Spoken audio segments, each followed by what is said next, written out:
Triple R trading company எங்களிடம் பாக்கு மட்டை தயாரிக்கும் மிஷின் கிடைக்கும். அதற்கான ரா மெட்டீரியல்ஸையும் வருடம் முழுதும் நாங்களே சப்ளை செய்து வருகிறோம். நீங்கள் செய்யும் தட்டுகளை நாங்களே எடுத்துக்கொள்கிறோம். அதற்கான லோன் வசதியும் செய்து தருகிறோம். இன்னைக்கு நம்ம பார்க்க போற செலிபிரிட்டி ஜி தமிழ்ல டெலிகாஸ்ட் ஆயிட்டு இருக்க வீரா சீரியலோட ஹீரோ மாறனை பத்தி தான். இவங்களை பத்தின ஃபுல் டீடைல்ஸ் தெரிஞ்சுக்கிறதுக்கு முன்னாடி சேனலை சப்ஸ்கிரைப் பண்ணாதவங்க மறக்காம சப்ஸ்கிரைப் பண்ணிக்கோங்க. அப்பதான் நாங்க போடுற வீடியோஸ் உங்களுக்கு நோட்டிபிகேஷனா வரும். வாங்க வீடியோக்குள்ள போலாம். வீரா சீரியல்ல நடிக்கிற வீரா மாறன் இவங்க ரெண்டு பேர் பேர் இப்போ ரொம்பவே சூப்பரா போயிட்டு இருக்கு. வீராக்காக மாறனும் மாறனுக்காக வீராவும் அவ்வளோ சப்போர்ட்டிவா இருக்காங்க. இந்த சீரியல்ல நடிக்கிற இந்த ஹீரோவை நம்ம ஏற்கனவே பார்த்திருக்கோமே அப்படின்னு உங்க எல்லாருக்கும் தோணலாம். ஆமா, இதே ஜி தமிழ்ல ரஜினி அப்படின்ற ஒரு சீரியல் டெலிகாஸ்ட் ஆச்சு. அதுல பார்த்திபன் அப்படிங்கிற ஹீரோ ரோல் பண்ணியிருப்பாரு. இவரோட உண்மையான பெயர் அருண். இவரோட அப்பா பெயர் முத்துசாமி, அம்மா பெயர் ரேகா. இவங்க 1992ஆம் ஆண்டு நவம்பர் மாதம் 2ஆம் தேதி கோயம்புத்தூர்ல பிறந்திருக்கிறாரு. இவரு பல வாய்ப்புகள் தேடுறதுக்கு முன்னாடி இவர் தன்னோட பள்ளி படிப்பை எல்லாம் கோயம்புத்தூர்ல முடிச்சுட்டு கோயம்புத்தூர்லயே பிஎஸ்ஜி காலேஜ்ல தன்னோட யூஜி டிகிரி பிஜி டிகிரி ரெண்டுமே முடிக்கிறாரு. ஸோ யூஜி பிஜி ரெண்டும் படிச்சதுக்கு அப்புறம் சென்னையில வேலை வாய்ப்புக்காக தேடி வராது. ஏன்னா கோயம்புத்தூர்ல நிறைய இண்டஸ்ட்ரீஸ் ஆனா ஐடி கம்பெனிஸ் மாதிரி நிறைய கிடையாது.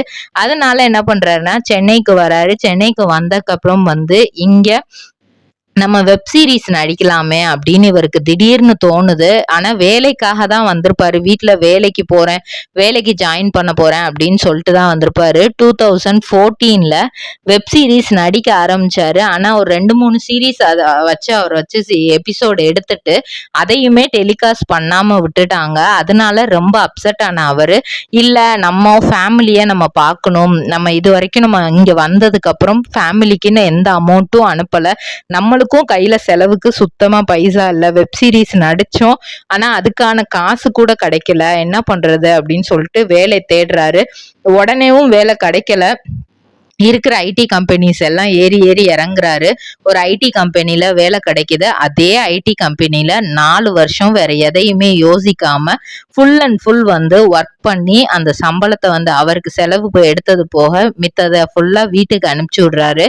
கொஞ்சம் வீடும் அவங்க டெவலப் ஆயிடுறாங்க, ஃபேமிலி டெவலப் ஆயிடுறாங்க. திரும்ப அவங்க அம்மா அப்பா கிட்ட போய் அதை பத்தி பேசுறாங்க. இந்த மாதிரி நான் சினிமால நடிக்க போறேன், அதுக்காக நான் ட்ரை பண்றேன் அப்படின்லாம் சொல்றாங்க. ஒரே வார்த்தையில முடியவே முடியாது அப்படிங்கிறாரு அவங்க அப்பா.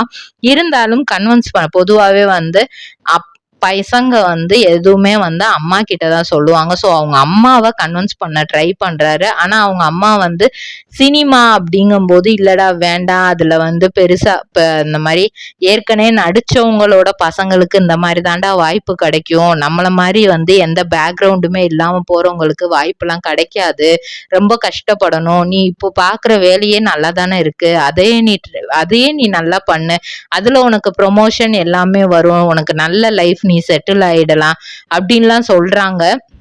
அவங்க எது சொல்லியுமே இவர் கேட்கல. இவர் பிடிவாதமா இருக்கிறாரு.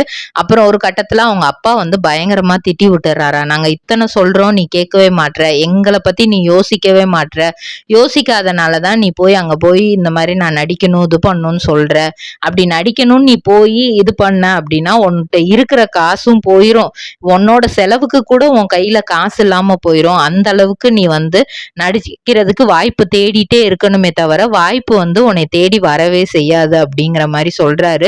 இவரும் மனசு அப்செட் ஆயிட்டு நான் இனிமே இங்க வரவே இல்லை அப்படின்னு சொல்லிட்டு ஃபேமிலியில சண்டை போட்டுட்டு சென்னைக்கு திரும்ப வராரு. ஐடி ஜாபையும் ரிசைன் பண்றாரு. ரிசைன் பண்ணிட்டு ஃபுல் டைமா சினிமால நடிக்கிறதுக்கான வாய்ப்பை தேடிக்கிட்டே இருக்காரு. பாக்குறதுக்கும் ஆள் அழகாதான் இருக்கிறாரு. அவருக்கு அதனாலேயே ஒரு கான்பிடன்ஸ், நம்மளுக்கு கண்டிப்பா சினிமால வாய்ப்பு கிடைச்சிரும் அப்படின்ட்டு அந்த கான்பிடன்ஸ் கிட்டத்தட்ட எனக்கு ஓவர் கான்பிடன்ஸ் மாதிரி ஆயிடுச்சு, அதுதான் என்னோட பெரிய தப்புன்னு அவரே நிறைய இன்டர்வியூல சொல்லியிருக்கிறாரு. ஏன்னா இவர் போய் கேட்கிற இடம் எல்லாம் நடிச்சு காட்டுப்பா அப்படின்னு சொல்றாங்களாம். நடிச்சதுக்கு அப்புறம் நல்லா இல்ல, இதெல்லாம் செட் ஆகாது அப்படிங்கிற மாதிரி ரொம்ப உதாசீனப்படுத்துறாங்க. நிறைய ஃபெயிலியர்ஸ், நிறைய இடத்துல வாய்ப்பு தரோம் அப்படின்னு சொல்லி அனுப்பி விட்டுட்டு தராம போயிருக்காங்க. நிறைய டிசப்பாயின்மெண்ட்ஸ் ஏற்பட்டிருக்கு. அப்படி ஏற்பட்ட போதெல்லாம் பசங்க வந்து பொதுவா ரொம்ப அழுக மாட்டாங்க, ரொம்ப எக்ஸ்போஸ் ஆக மாட்டாங்க. அவங்களுக்கு யார ரொம்ப பிடிக்குமோ அவங்க கிட்ட தான் எக்ஸ்போஸ் பண்ணுவாங்க. இவருக்கு வந்து அவங்க அம்மா கிட்ட போய் உட்காந்து அழுகணும், நடந்ததெல்லாம் சொல்லி அழுகணும்னு அவ்வளோ இதுவா இருக்குமா. அந்த டைம் எல்லாம் வந்து மனசு, ஏன்னா நம்ம வீட்லயும் சண்டை போட்டுட்டு வந்துட்டோம். இப்படி தோத்துட்டு திரும்ப அங்க போனோம்னா வந்து நம்மள என்ன நினைப்பாங்க, நம்ம தோத்ததை நினைச்சு அவங்க வந்து ரொம்ப மனசு கஷ்டப்படுவாங்க, கோவப்படுறதை தாண்டி மன வேதனை ஆவாங்க. அது தேவையில்லை அப்படின்னு யோசிச்சு வலசரவாக்கத்துல இருக்கிற ஒரு கோயில் தூண்ல போயிட்டு எல்லாம் நடந்ததெல்லாம் மனசுல என்ன கஷ்டம் இருக்கோ அத சொல்லி வந்து ரொம்ப அழுவாராம். அது அழுததுக்கு அப்புறம் கொஞ்சம் மனசு அப்படியே கொஞ்சம் ஆறுதல் அடைஞ்ச மாதிரி இருக்குமா. அதுக்கப்புறம் வந்து ஒரு நாள் இதே மாதிரிதான் பண்ணியிருக்காரு. எப்பவுமே டிசப்பாயிண்ட் ஆனா அந்த கோயிலுக்கு தான் எப்பவுமே போயிடுவாராம். ஒரு நாள் இந்த மாதிரி அழுதுட்டு இருக்கும் போதே அந்த கோயில்ல இருந்து வெளியே வந்தப்பயே ஒரு போன் கால் வந்திருக்கு. அப்ப போன் கால் வந்த மாதிரி, இந்த மாதிரி ஜீ தமிழ்ல இருந்து பேசுறோம், ஒரு சீரியலுக்கு வந்து ஒரு டெஸ்ட் பண்ணும், நீங்க வந்துருங்க, வாய்ஸ் டெஸ்ட் பண்ணும், வந்துருங்க அப்படின்னு சொல்லியிருக்காங்க. அப்ப இவருக்கு ஒண்ணுமே புரியலையா, நம்மள டப்பிங்காக வர சொல்றாங்களா, டப்பிங் வாய்ப்பு எதுவும் கிடைக்குதா, ஆனா நம்ம டப்பிங்காக எங்கேயுமே போய் கேட்கலையே அப்படின்னு சொல்லிட்டு நிறைய விஷயங்கள் இவருக்குள்ள ஓடுது. நம்மள யாரோ பிராங்க் பண்றாங்க போல, நம்மளுக்கு தெரிஞ்ச யாரோ நம்மள பிராங்க் பண்றாங்க நம்ம நிலைமை தெரியாம அப்படின்லாம் யோசிச்சிருக்காரு. இருந்தாலும் சொன்ன இடத்துல போய் பார்ப்போம் அப்படிங்கிறதுக்காக போய் பார்த்திருக்கிறாரு. அப்படி போய் பார்த்த இடத்துல இவருக்கு ஆச்சரியம் தான் நடந்திருக்கு. ஜீ தமிழ்ல ரஜினி அப்படிங்கிற சீரியலுக்கு ஒரு ரோல் கொடுக்கறதுக்காக தான் அந்த டைரக்டர் வர சொல்லி இருக்கிறாரு. ஃபர்ஸ்ட் வந்து ஹீரோ அப்படிங்கிற மாதிரி அவர் யோசிக்கல. ஜஸ்ட் வந்து நீயா இருந்து உன்னோட ரியல் லைஃப்ல நீ எப்படிங்கிறத எனக்கு நடிச்சு காட்டு, சும்மா நடந்து காட்டு அப்படிங்கிற மாதிரி சொல்லியிருக்கிறாரு. ரியல் லைஃப்ல இவர் என்ன மாதிரி ஃப்ரெண்ட்ஸ்ட எல்லாம் என்ன மாதிரி நடந்துக்குருவாரு, பேசுவாரு அப்படிங்கிறத அவர் நடிச்சு காட்டி இருக்கிறாரு. உடனே டைரக்டருக்கு ரொம்ப பிடிச்சு போயிருச்சு.